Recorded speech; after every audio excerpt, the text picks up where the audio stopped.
What's going on, guys? It is Waco with the incomparable Tracey Llewellyn, who's our global editorial director. It is my ambition that one day she will do all the heavy lifting and I can just, walk around looking pretty and saying stupid things. You know what? I've already reached half of that. And Tony Traina, of course, one of the smartest dudes in watch journalism. If you don't follow Tony Traina, you must immediately, otherwise you will feel morally bankrupt and existentially ineffective. So we're just going to give you kind of like our key takeaways. Tony, go for it. I wrote about this in my newsletter, but I'm feeling a lot of similar ideas from brands, and I like the ideas, to be clear. There's a lot of these pastel, muted colors, a lot of gold on gold tones. I'm thinking of the rose gold Reverso with that new Milanese bracelet. I love that watch. Yeah, I'm thinking of the pastel dial Rolex OPs here. Right. So many other watches that you guys could probably think of that are circling this idea that's somewhere between like quiet luxury and the integrated bracelet everything and the geezer watch that I know people love to talk about on social media. It's like all of those things glomming together into this trend that I'm observing in a lot of different brands. What do you guys think? What about the Moser stone dials in those pastel colors? I haven't seen Moser yet, but I am thinking of stone dials when I say this, like with the new Zenith 135, for example. Dude, that was sick. That's nice. That was sick. I was not expecting that. So the 135, as you guys know, is the chronometer observatory trial movement, and they brought it back. They did it a couple of years back with Kari Voutilainen, Yes, right? 2022, I think. 2020, I think. I think it sold for like $315,000. 355 francs. I mean, and now they brought it back in a 39mm watch. 39mm, yes. With a lapis center part of the dial, a blue mother of pearl sub-seconds dial, and just like a really cool three-hand watch. Okay. I'm going to say that I think that authenticity has come back into the industry, stampeded back and bitch slapping everyone along the way in a massive way. I think it's about real watchmaking. Two examples of that are the incredible Vacheron Constantin Solare, the world's most complicated watch as of now, 41 complications, world's most complicated wristwatch. Yeah. And really cool complications is including this one where you can use a split-second chronograph combined with the sky chart to predict how many hours it will be before a celestial object of your choosing appears in the night sky. That's just so dope and romantic and kind of cool, right? And then on a more basic level, or no, I should say a more fundamental level, that brand right here, right? I'm gonna do something, all right, I'm gonna do this, right? Because Rolex crushed it. The Land Dweller is the first high frequency watch that they've ever created in series. It's 5 hertz. It's an all new escapement. It's not a natural escapement. It's kind of a hybrid between the natural escapement with a rocker, so a bit of a lever that's impulsing the balance wheel. It is fully created in silicone, which is really dope also because Rolex, unbeknownst to a lot of people, was the very first to experiment with silicone back in the day, preceding Usually Start and the Freak and all of that as well. It's got improved Soloxy hairspring for the 5 hertz. It's just dope, and it's the first integrated bracelet Rolex sports watch we've had since 1977 in the Oyster Quartz, right? Constant, what do you think of that watch? Oh man, I mean, like what you said, it's what's really impressive about that watch is it's not just the design, it's not just the new language, and of course, not just the new name. It's really about the movement, man. I mean, the movement is really amazing. I mean, the caliber 7135, a date version of the 7140. Without the date, superlative chronometer certified version of that watch. I mean, it's -2 +2 as well. And the thing is like you guys are sometimes like, well, but what's the point of trying to improve mechanical watchmaking? It's like trying to make the world's fastest sailboat. But that's the point, right? Like that's what's so beautiful because it's meaningful watchmaking. Tracey Llewellyn. I'm agreeing with you on Rolex, on the Land Dweller. It's so unexpected and they're doing what all the other brands aren't doing.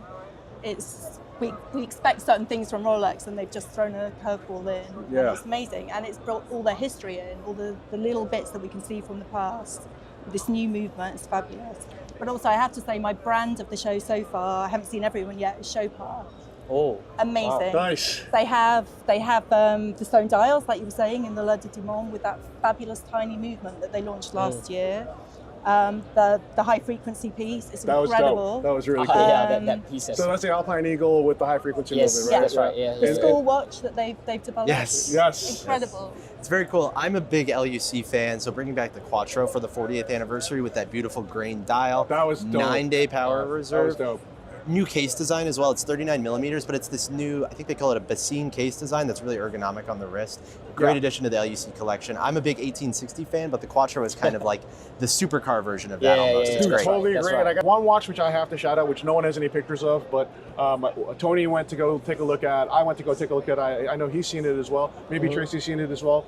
It's the freaking Urban Jurgensen watches, dude. Yeah. They are insane. Yeah. So Andy and Alex Rosenfield from Los Angeles have teamed up with the one and only Finnish mastermind, Kari Voutilainen, and they've just blown. I can't say anything more because we signed an NDA. Yes. I'm just going to say it's freaking awesome. It's gonna blow minds. Totally agree with the Quattro. Another watch with a really nice kind of light blue dial as well, the Grand Seiko UFA. Oh yes, Bro, that's a great one. that yeah. watch is, so that's an ultra fine accuracy. It's a nod to the 1969 VFA, which was very fine adjusted. Yes, that that's thing has a maximum deviation of 20 seconds every year. Yeah, and yeah. that's freaking Yes. mind-blowing, Yeah. right? So that's on a spring drive movement. They had to work a lot on the quartz part of that as well, and the thermocompensator. And it's beautifully finished with that Grenet finish and the hand-engraved power reserve indicator. And it's 37 mm. Dude, 37 mm on an Evo 9 case is amazing. It's sick. It's such a curve. Like what I say, like Rolex is a big curveball. Like Grand Seiko gave me one of the biggest curveball with that. I think I was certainly Yeah. expecting a really quiet year this year with the market the way it is, but that's not what we've No, got. it's not. I got to shout out the Bulgari Octofinissimo Ultra Tourbillon. Yep. 1.85 mm in terms of thickness, but it's running at 4 hertz. And I actually know that their team tested it this winter by wearing it and going skiing, which That's insane, was dude. quite a remarkable kind of like statement. And then on top of that, this ultra thin category can sometimes get a little ridiculous, but that watch actually has a crown for winding it and a crown for adjusting the time, and this incredible bracelet. It makes a key difference. I want to go back to what Tony said. Jaeger killed it. Oh, they did. Right? All of the reversos just were phenomenal and such a pure expression of what Jaeger is all about. Excuse me, I said Jaeger, but it should be Jaeger Le Coultre. The energy coming out of that stand as Le well. Coultre. The energy coming out of there was amazing. Yeah. Jerome is incredible. He's exactly in the place where he should be. That's another watch that I would love to own is that Aura Deco, that freaking rose gold reverso. Ping on ping, bro. On that incredible Milanese bracelet, which I think 16 meters long. And that Grenet dial, like that gold Grenet dial very with subtle. the polished indexes. And it's around 7.5 mm, I think, in terms of thickness as well, which is it's phenomenal. And a shout out for Patex's first complication in a 24 as well. Oh yeah, the perpetual, the right? perpetual. Yeah, the Yeah, perpetual cool. 24. Yes, the Patek 24 The first perpetual 24 calendar. that I think men are going to want to. Yeah. I think everyone liked the 5308 as well, and it's kind of baby blue incarnation. It's so cute to have like the R27 micro rotor minute repeater with perpetual calendar and split-second chronograph. It's quite charming. But I think everyone loved the Calatrava, right? I do. Yeah. The 6196, Yes. the new Calatrava with the new improved 30-525 PS movement that was in the 6119.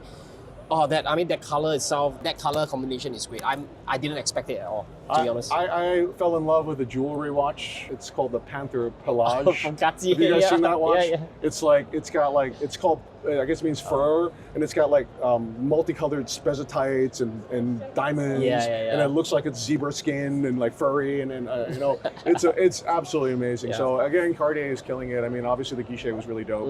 The Vacheron Traditionels, right? I like the Guilloche Man Maltese cross that they've done on those watches, and the open worked complete calendar was an absolute killer to me. I think that watch was freaking sick. I agree. Anything else that we want to talk about at this point? Hermes was, for me, the Tom Suspendu. She always Tom was. Suspendu in the cut case.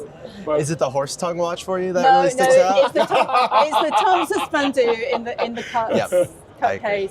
Which is the one that incredible. really what is it that attracts you to, what they have this year? Because everything they do is perfect. But this year it's the cut again. It's that watch is amazing, and to have it in the bigger case, and to have I love Tom Suspendu, so to put that with the cut for me, That's it's just fair. No, okay, that's fair. That's fair. I think Hermes, one of the things that's really standing out to me as we're talking is the aesthetics and the technical side of things are really lining up this year. The new Patek with the new 6196, new movement, new 1815 34 millimeter let's go. movement. Yeah, like, let's go. Movements are powering beautiful aesthetics this Yes. year, and they don't always match up year to year. So it's really exciting to see that from brands across the board. Yeah, and it's a big year for content. I think the big takeaway was everyone was a little concerned about this year because, as we know, the watch industry is facing a little bit of a bumpy moment. Probably a little bit bumpier now that there's tariffs have just been announced in the United States. Sorry about that, guys. Yeah.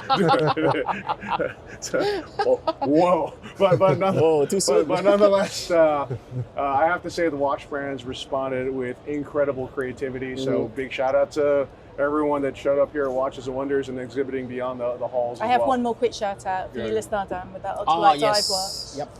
It was amazing. Yeah. Yeah, The I dive got- watch Air, right? It's called. I gotta say, Matthew Haverland is just killing it. The Freak, he's given it kind of a new relevance, and I really respect what he's doing with it as well. Like he's bringing so much content and kind of like a unique cachet to a super skeletonized, world's lightest dive watch, Yeah. shock resistant to Yeah. 5,000 Yeah. feet.